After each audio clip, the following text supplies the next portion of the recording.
Dear students, now let us understand the difference between rotation and revolution.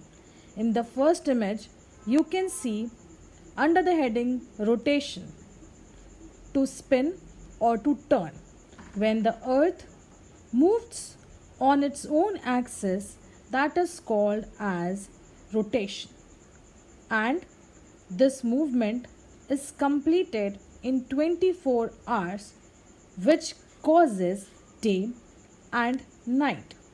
24 hours is considered as one day, which includes days and night. Now let us see what is revolution. As in the right side image, you can see there is sun and there is an imaginary line around which the earth revolves. So when the earth is going to move around the sun for 365 days, it will come back to its place after 1 year. This causes changes in season. So when the earth moves around the sun for 365 days, it completes one revolution, which results in the change in seasons. Now let us understand with the help of a video what is revolution. Now dear students, let us understand what is revolution. So as you can see, this grey line, this is an imaginary path which is called as orbit, around which the earth is going to move. Move around what? Around sun.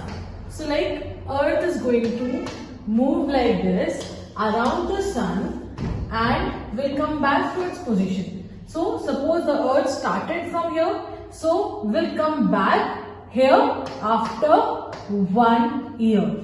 And this movement is called as revolution. That means earth is moving around the sun in an imaginary path that is called as orbit. Dear students, now let us understand what causes changes in seasons.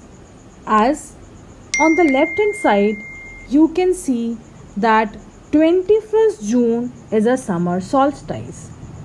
That means the northern hemisphere is tilted towards the sun. The rays of the sun fall directly on tropical of Cancer. As a result, these areas receive more heat. The area near the poles receive less heat as the rays of the sun are slanted.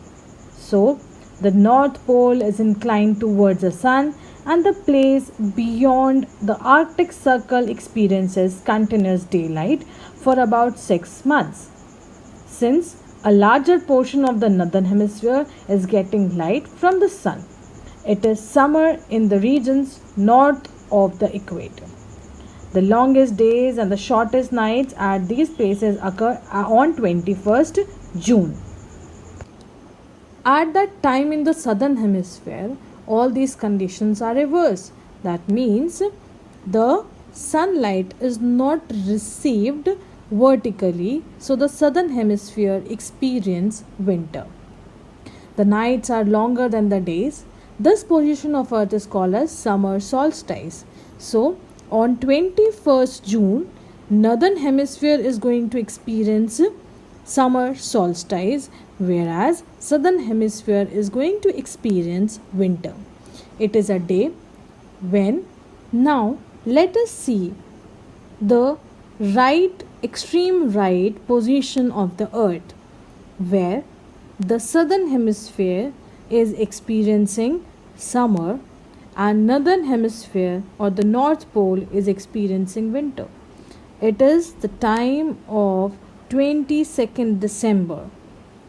That means the earth is slanted, the earth is having such a position where the south pole is experiencing summers and getting the vertical rays or the slanted rays of the sun, whereas north is experiencing cold.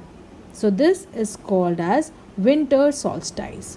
Now let us talk about the position of the sun and earth when the earth is going to experience equinox.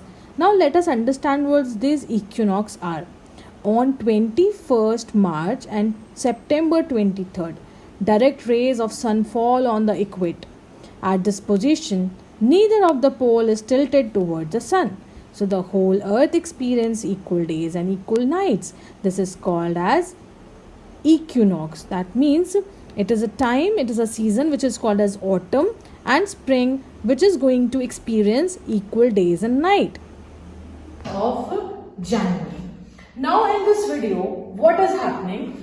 The earth is going to get the sun rays.